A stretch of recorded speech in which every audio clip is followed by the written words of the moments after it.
Hi, I'm Chip Zdarsky. I'm here with FP to talk about Batman the Knight.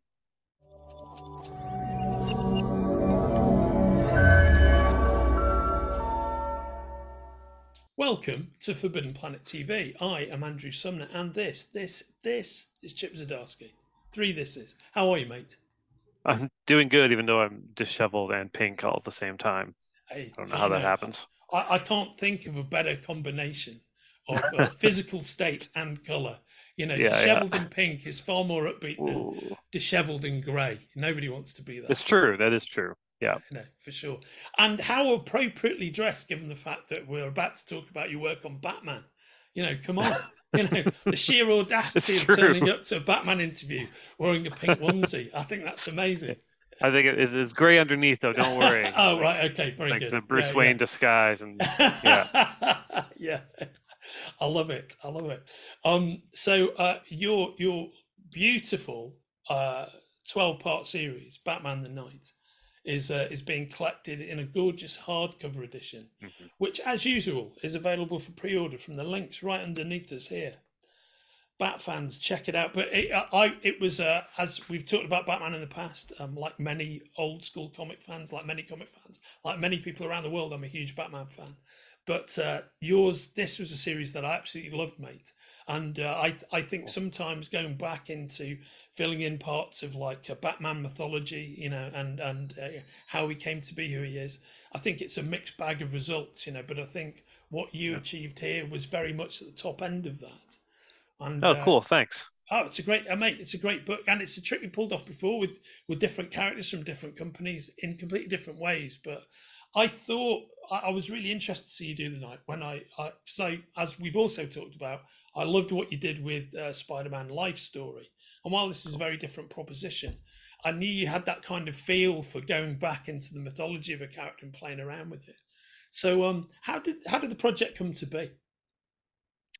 Um, I had just started to do a bit of work for DC. I did like a six issue anthology story um, for Batman Urban Legends, and I really enjoyed working with them. Like, I enjoyed working with the editors and the staff there, and I think they felt the same with me. And then the Batman Group editor Ben Abernathy had this idea um, to explore that area between Bruce Wayne becoming Batman and Bruce Wayne kind of leaving home, um, because it hasn't really been explored that much.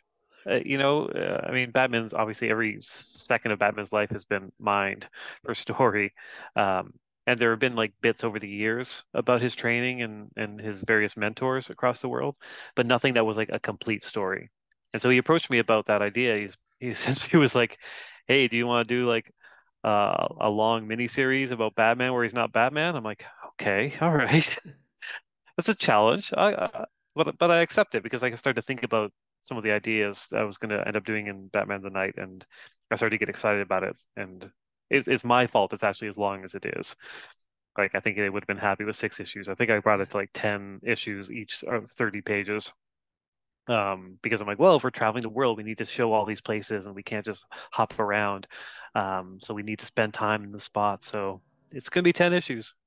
And yeah, luckily they went for it. Yeah, I think it was tremendously fortunate that they did, and for me as a kind of compulsive Bat fan, if you will, one of the I think one of the things that you're just saying is essentially when you look at it, it was that period of time in the Batman mythos is essentially being one long ongoing montage, but never much more than a montage. You know, so Yeah. so if you're a fan and you know a lot about Batman, you think, yeah, I know about that period of his life. He met X, Y, and Z. He did this, but actually, invariably, it's a bunch of like it's one or two panels worth of information that's flashed over. There's no narrative detail to it. Yeah, there have been a few things over the years, like Henri Ducard is a pre-existing character that's popped up. Yep. Master Kirigi has popped up before, and um, back I think kind of New 52-ish era, maybe. Scott Snyder and James Tynion kind of worked together on Batman backups that explored a lot of these kind of locales and people that Bruce learned from. So I tried to incorporate a lot from that as well, or not contradict those things. Yeah, it's funny you mentioned like Spider-Man Life Story because it's similar. It's like a puzzle. You're trying to piece together the puzzle and then also create a strong narrative without like ruining the puzzle, you know? Yeah, yeah. Yeah. No, that makes sense to me. What can you say about your art team? Oh my God, Carmine, I'm gonna butcher his last name. Di Giandomenico. That sounds pretty Uh, authentic to me. it sounds As an Englishman living in London, what do I know? yeah, yeah. Uh, I was familiar with Carmine's work before, and our artist Ivan Placentia. Again, I'm going to butcher the names. Um, I was familiar with Carmine's work before, and but he was like a wild artist. Like he's a lot of like extreme kind of panels and layouts and stuff. And because this is not like a big boisterous superhero story, a lot of what we discussed was the idea of reining that in, kind of keeping it into tighter panels. Um, and man, it worked out so well. Like it's so hard to do a story about Batman without Batman, but he was able to nail like the mood of it and the kind of the character acting and the fact that he was the artist on the whole thing. Like these are 30-page issues; they're not short, and doing 10 of them back to back over the pandemic, no less. Like it was astounding how quickly he worked into such a high level. Yeah, yeah, a fantastic artist. It was great, and Ivan was brought kind of like that kind of that bolder kind of superhero sensibility to it. So we'd go really dark, and then he'd make things kind of pop where they needed to pop. Yeah, yeah, it was quite a great interaction between all of us, I think, on it. Yeah, I think when by the time it was done, by the time he sent in the final page, I think we were all a little heartbroken that it was over. yeah. Yeah. That must be the optimum way to go out of a book, though. You know, feeling bad that that it's finished and you can't do it anymore. It's yeah, it's weird. Like working on the company books, a lot of times when you're kind of paired with an artist and an artist is paired with a writer, it's a bit like an arranged marriage. Yeah, yeah, It's yeah. like, I all get right, that. here you are, you're going to be together. So you're just kind of meeting them and kind of figuring things out and figuring, your likes and dislikes. Um, but it's like we had an arranged marriage and then we have an arranged divorce at the end. Yeah, So that's also weird. Just like, oh, okay, now it's come to an end. Oh, that's pretty sad. That's actually quite sad, yeah, especially when it works really well. There have yeah, been some pairings where I'm just like, I'm not as upset when it ends. But this was one where I think we all really bonded yeah. over the project.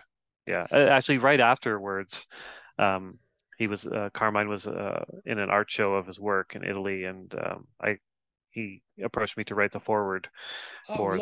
the gallery book, and I was able to kind of go on for at length about his art, Yeah. which was that actually felt really nice, like to end the relationship, but also like kind of add an epitaph to it or something. I mean, I think that's a beautiful outcome, Yeah, and for me as a reader, I mean, I really love the whole book. I love the script. I love the approach. I love any story that goes into a deep dive about Bruce himself, yeah, and like most long term Batman fans, you end up talking about Bruce Wayne like he's actually a real figure rather than I know. Yeah, ongoing corporate owned kind of individual, yeah, yeah. but he's real to It's even worse in my household because like I'll complain to my wife about like Bruce Wayne, and she's like, he's not real. I'm like, I know, but I'm writing him, so Yeah, well, I mean, it must be for you. It must be a terrible occupational hazard because you've got the whole Bruce Wayne thing, you've got the whole Matt Murdock thing as well. These I know some gloomy characters. these non-real guys. They have to Yeah, devote so much of your intellectual landscape to. But I guess that I think it's so interesting that point about the alchemy of the assignment. It's kind of like it's always struck me from the outside like it must be one of the contemporary versions of what working in the old Hollywood studio system was like. And when it works, it must be it's like you know Orson Welles comes to Hollywood. And on his first project, he gets paired with cinematographer Greg Toland, and they produce this amazing piece of work. And yeah, they learn a massive amount from each other, and they never work with each other ever again. yeah. But So both are weird. hugely influenced after that by each other. It's such a fascinating thing. yeah, it really is. I mean, you have some choice, obviously, DC and Marvel. Like if like looking back on Daredevil, um, I think they showed me a dozen artists before we landed on Marco. So, while Marvel or DC, they have kind of final say, they don't necessarily want to pair you with somebody you're not going to work well with.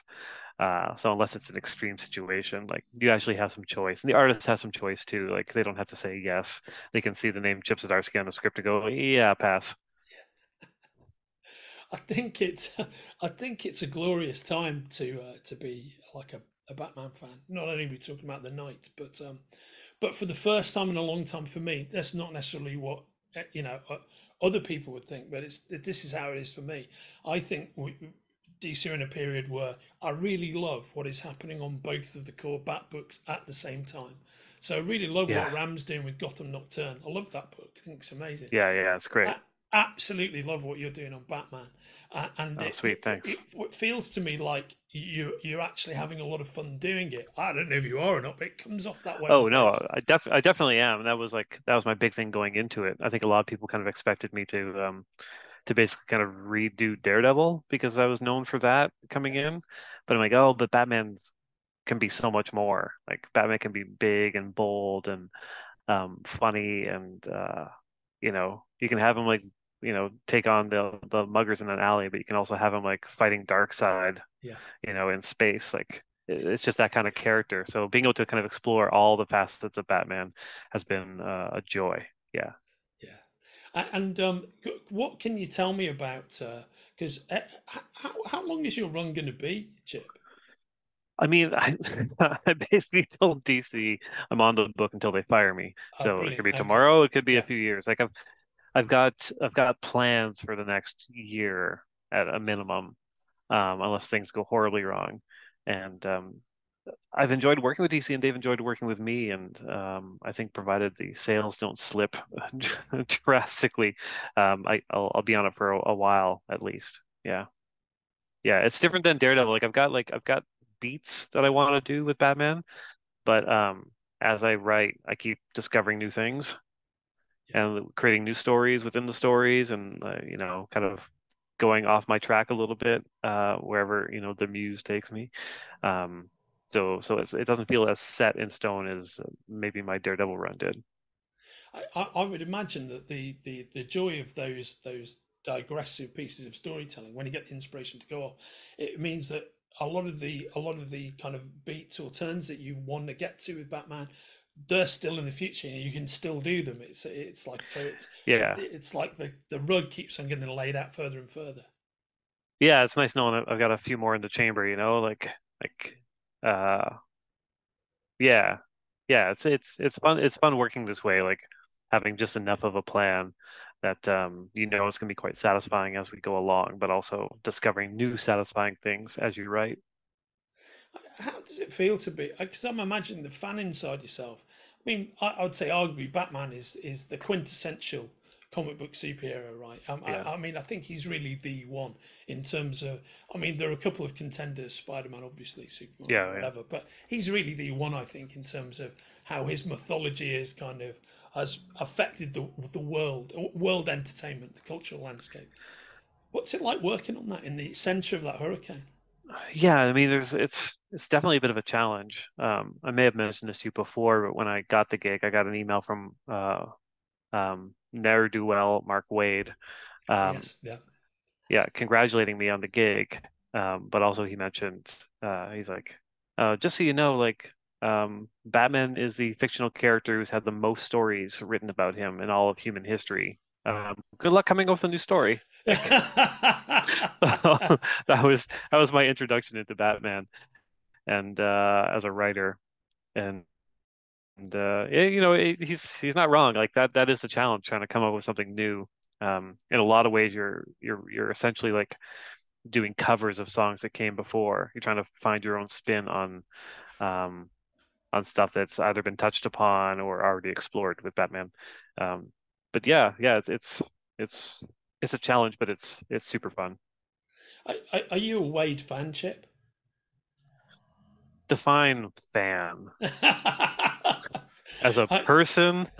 Oh yeah, I'm a huge Wade fan. Like, um, his run on the Flash, like, kind of got me back into comics, yeah, and Kingdom Come obviously is like kind of the high water mark in comics. His Daredevil run is amazing. Like, everything he touches, he brings something fresh to it.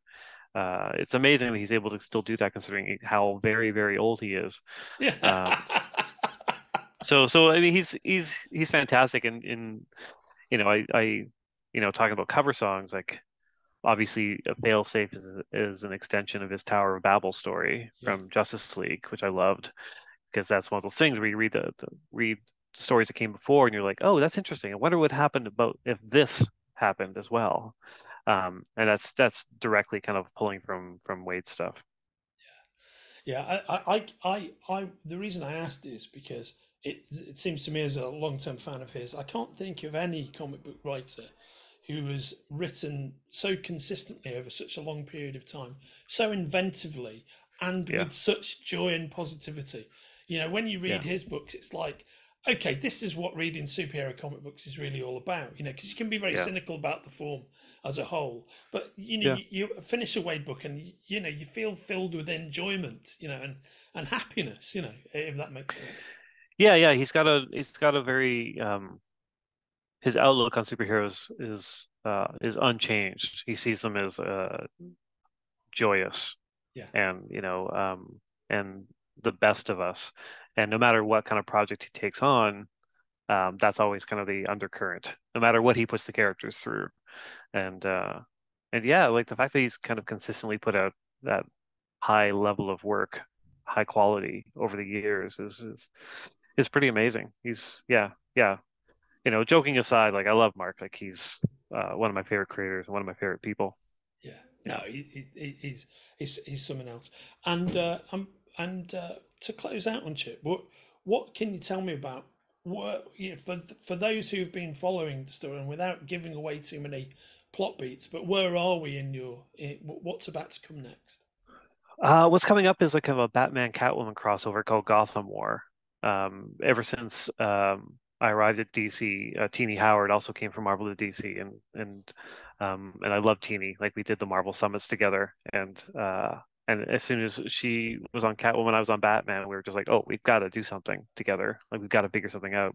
So basically, right from the beginning, we started kind of seeding what is eventually going to be called the Gotham War, where it's it's us playing to the character's strengths, I think, and exploring the relationship to the city, and able to do kind of a crossover where you bring in a lot of the secondary Bat Family characters is pretty satisfying as well.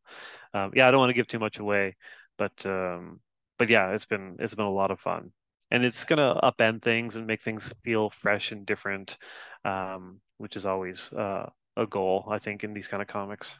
yeah. Mate, I look forward to it. I mean, it's always made me laugh that often the archetypal Batman image is, him as the loner standing on a gargoyle, when he's probably one of the most interactive family people in all of comics mythology.